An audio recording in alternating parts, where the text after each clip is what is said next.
പ്രത്യേക ലൈവ് തൊണ്ടിലേക്ക് എല്ലാ പ്രേക്ഷകർക്കും വീണ്ടും സ്വാഗതം. വന്യജീവി ആക്രമണങ്ങൾ നിരന്തരം ഉണ്ടാകുന്ന മേഖലകളിൽ നിന്ന് പ്രത്യേക ലൈവ് തോണാണ് 24 ഇന്ന് നൽകുന്നത്. 24 റിപ്പോർട്ടേഴ്സ് തത്സമയം ചേരും വിവിധ ഇടങ്ങളിൽ നിന്ന്. നമ്മൾ ഇനി പോകുന്നത് അരുൺ പാറക്കലിലേക്കാണ്. കഴിഞ്ഞ ദിവസം വയനാട്ടിൽ കാട്ടാനയുടെ ആക്രമണത്തിൽ കൊല്ലപ്പെട്ട അജീഷിന്റെ മൃതദേഹം ഇന്ന് ഉച്ചയ്ക്ക് ശേഷമാണ് സംസ്കരിക്കുന്നത്. അവിടെ പൊതുദർശനം ഇപ്പോഴും തുടരുകയാണ്. വിവരങ്ങളുമായി അരുൺ പാറക്കൽ തത്സമയം ചേരുന്നുണ്ട്. അരുൺ, ഇപ്പോഴും പൊതുദർശനം തുടരുകയാണല്ലോ, അവിടെ എന്തൊക്കെയാണ് അതുമായി ബന്ധപ്പെട്ട വിവരങ്ങൾ?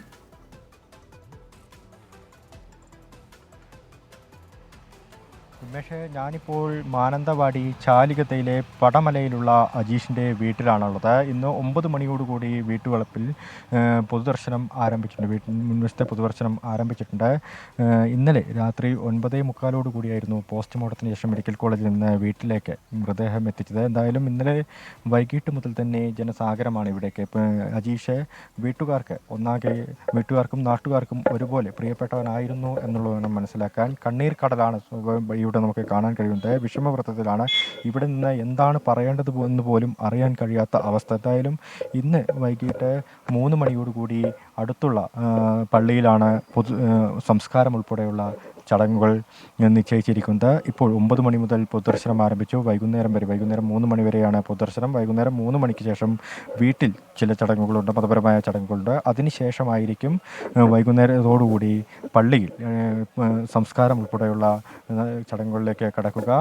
ADM ഉൾപ്പെടെയുള്ള ആളുകൾ, ഉദ്യോഗസ്ഥർ അല്പസമയത്തിനകം തന്നെ വീട്ടിലേക്ക് എത്തിച്ചേരുമെന്ന് അറിയിച്ചിട്ടുണ്ട്.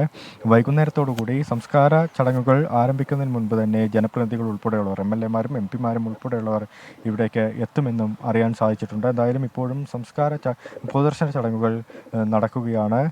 കണ്ണീർ കടലാണ് ചാലിഗദ്ദ എന്ന് വേണം പറയാൻ. ചാലിഗദ്ദയിലെ തോട്ടമുണ്ടായിരുന്നു. ആ തോട്ടത്തിൽ നിന്ന് പോയി വരുന്ന വഴിയാണ് ഇന്നലെ രാവിലെ അജീഷിന് നേരെ ആനയുടെ ആക്രമണമുണ്ടായത്. എന്തായാലും ജനങ്ങളൊന്നാകെ സർക്കാരിന് നേരെ തിരിയുന്നു. അതായത് ഈ ആന ഇവിടെ ഉണ്ട് എന്നും ആന ലൊക്കേറ്റ് ചെയ്തതെന്നും ഉള്ള കാര്യങ്ങൾ നേരത്തെ തന്നെ അറിഞ്ഞിരുന്നെങ്കിലും അതിൽ കൃത്യമായൊരു ഇടപെടൽ നടത്തിയില്ലെന്ന് അജീഷിൻ്റെ ബന്ധുക്കളൊക്കെ തന്നെ കഴിഞ്ഞ ദിവസം ഇന്ന് രാവിലെ മുതൽ തന്നെ വിമർശനം ഉന്നയിച്ചിരുന്നു. എന്തായാലും ആ വിമർശനങ്ങളൊക്കെ തന്നെ തുടരുകയാണ്. ഇപ്പോഴും ഈ സർക്കാരിൻ്റെ പ്രതിനിധികളാരും തന്നെ ഇവിടേക്ക് ഇതുവരെയും എത്തിയിട്ടില്ല എന്ന ഒരു ആരോപണവും വരുന്നുണ്ട്. ADM ഉൾപ്പെടെയുള്ളവർ അല്പസമയത്തിനകം എത്തുമെന്ന് അറിയിച്ചിട്ടുണ്ട്. ഇപ്പോൾ പൊതുദർശനം നടക്കുകയാണ്. വയനാട് ജില്ലയുടെ പല ഭാഗങ്ങളിൽ നിന്നും ഇവിടേക്ക് ആളുകൾ എത്തിച്ചേരുന്നുണ്ട്. ഉന്മേഷ്, അരുൺ പാറക്കലാണ് വിവരങ്ങൾ നൽകിയത്. പൊതുദർശനം അവിടെ തുടരുകയാണ്. വലിയ ദുഃഖത്തിലാണ് ആ മേഖലയുള്ളത്, ആ വീട് ഉള്ളത്. നമ്മളിനി സൂരസജ്ജിയിലേക്ക് കൂടി പോകുന്നു. തൃശ്ശൂരിൽ വനംവകുപ്പ് ഉന്നതതല യോഗം ചേരുന്നുണ്ട്. തുടർച്ചയായി ഇങ്ങനെ വന്യജീവി ആക്രമണങ്ങൾ ഉണ്ടാകുന്ന പശ്ചാത്തലത്തിലാണ് ആ യോഗം ചേരുന്നത്. സൂരജ് സജ്ജി തൃശ്ശൂരിൽ നിന്നാണ് വിവരങ്ങളുമായി ചേരുന്നത്. സൂരജ്, വയനാട്ടിലേത് ഗുരുതരമായ സാഹചര്യമെന്ന് വനമന്ത്രി AK ശശീന്ദ്രൻ അല്പസമയം മുൻപ് വ്യക്തമാക്കിയതാണ്. തൃശ്ശൂരിൽ ചേരുന്ന യോഗത്തിൽ എന്തൊക്കെ വിഷയങ്ങളിലാണ് ഇപ്പോൾ ചർച്ച നടക്കുന്നത്? സൂരജ്.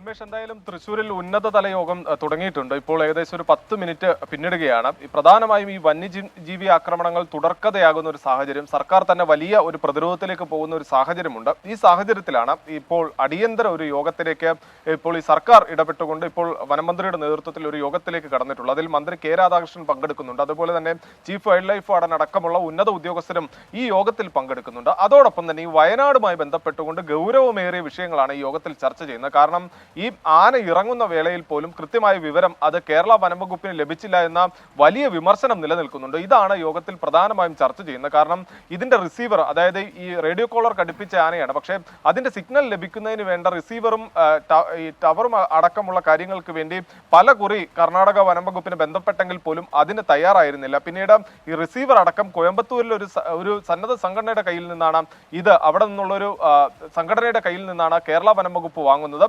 പിന്നാലെ ഈ ആന ഒരാളെ ആക്രമിച്ച് ജീവൻ നഷ്ടപ്പെട്ടതിന് ശേഷം ആ വിവരം കൈമാറിയ വേളയിലാണ് ഇതിന്റെ ഈ സിഗ്നൽ സംബന്ധിച്ച മറ്റു അനുബന്ധ സംവിധാനങ്ങൾ പോലും ഈ കർണാടക വനംവകുപ്പ് കേരള വനംവകുപ്പിന് കൈമാറുന്ന അത്തരത്തിൽ ഈ ഫ്രീക്വൻസി പോലും കൈമാറുന്നതിൽ ഗുരുതരമായ വീഴ്ചയുണ്ടായി. ഈ സാഹചര്യത്തിലാണ് ഇത്തരത്തിൽ ഈ വനംവകുപ്പിന്റെ ഭാഗത്തു നിന്നുണ്ടാകുന്ന തുടർച്ചയായ വീഴ്ചകൾ അത് കേരള വനംവകുപ്പിനെ വലിയ രീതിയിൽ ഈ പ്രതിസന്ധിയിലാക്കുന്നുണ്ട്. ആ ഒരു സാഹചര്യം എല്ലാം മുൻനിർത്തിക്കൊണ്ടാണ് ഇപ്പോൾ ഈ ഉന്നതതല യോഗം ചേർന്നിട്ടുള്ള. ഔദ്യോഗികമായി തന്നെ ഈ കർണാടക വനം വകുപ്പിന് ഈ യോഗത്തിന് ശേഷം ഇതിൽ കേരളത്തിന്റെ അതൃപ്തി അറിയിക്കും എന്നുള്ളതാണ് നമുക്ക് മനസ്സിലാക്കാൻ കഴിയുന്നത്. അതോടൊപ്പം തന്നെ ഈ ഇപ്പോൾ നടക്കുന്ന ദൗത്യം, അതായത് വനമന്ത്രിയുമായി നമ്മൾ രാവിലെ സംസാരിച്ചിരുന്നു. അദ്ദേഹം പറയുന്നത് ഈ ആനയെ തുരത്താനുള്ള ദൗത്യത്തിലേക്ക് വനം വകുപ്പ് കടന്നു കഴിഞ്ഞു എന്നുള്ളതാണ് പറയുന്നത്. നേരത്തെ സജോ സൂചിപ്പിച്ചതുപോലെ തന്നെ ഈ വനം വകുപ്പ് ആദ്യഘട്ടത്തിൽ തന്നെ മയക്കുവെടി വെച്ച ആനയെ പിടികൂടുക എന്നുള്ളതല്ല ആലോചിക്കുന്നത്, മറിച്ച് ഈ വനത്തിനകത്തേക്ക് തന്നെ തുരത്തി അയക്കാൻ കഴിയുമോ എന്നത് പരിശോധിക്കുന്നുണ്ട്. അത് കഴിയാത്ത പക്ഷം ഈ ആനയെ മയക്കുവെടി വെച്ച് പിടികൂടുക, മുത്തങ്ങയിൽ എത്തിക്കുക,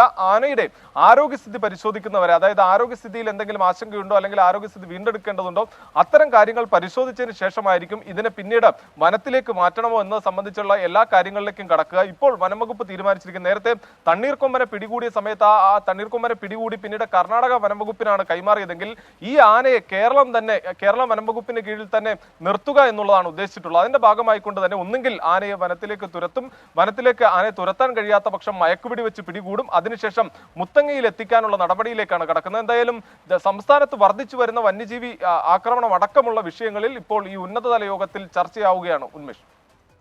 ശരി, സൂരജ് സജിയാണ് വിവരങ്ങൾ നൽകിയത്.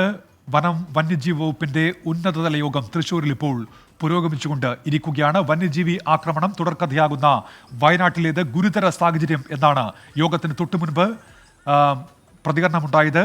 CK ശശീന്ദ്രൻ MLA, അദ്ദേഹം മുൻ MLA ആണ്, ഇക്കാര്യത്തിൽ വയനാട്ടിലെ സാഹചര്യം ഗുരുതരമെന്ന് പറഞ്ഞിരുന്നു. സാധാരണക്കാർക്ക് ജീവിക്കാനാകാത്ത അവസ്ഥ, ശാശ്വത പരിഹാരത്തിന് കേന്ദ്ര സംസ്ഥാന സർക്കാരുകൾ ഇടപെടണമെന്നും അദ്ദേഹം ആവശ്യപ്പെട്ടിരുന്നു. ആ പ്രതികരണത്തിലേക്കാണ് ഇനി.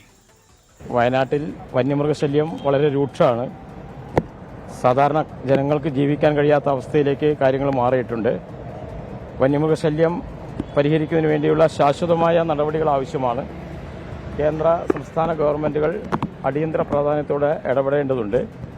ഇപ്പോൾ അവിടെ ഇറങ്ങിയിട്ടുള്ള ആനയെ മയക്കുമരുന്ന് വെടിവെച്ച് പിടികൂടി മറ്റ് സ്ഥലത്തേക്ക് മാറ്റാനോ അല്ലെങ്കിൽ വനംവകുപ്പിൻ്റെ ഭാഗമായി മാറ്റാനോ കഴിയേണ്ടതുണ്ട്. അതിനാവശ്യമായ അടിയന്തര നടപടിയാണ് അവിടെ നടന്നുകൊണ്ടിരിക്കുന്നത്. വനംവകുപ്പ് അതിനാവശ്യമായ തയ്യാറെടുപ്പുകൾ നടത്തുന്നുണ്ട്. വനംവകുപ്പ് ആവശ്യമായ തയ്യാറെടുപ്പുകൾ നടത്തുന്നുവെന്ന് അദ്ദേഹം പറയുന്നു. പ്രേക്ഷകരും ഇപ്പോൾ പ്രതികരിക്കുന്നുണ്ട്. കാട് കയ്യേറ്റം നിർത്തണം എന്ന് ശ്രീരാജ് കാലിക്കറ്റ് പറയുന്നു.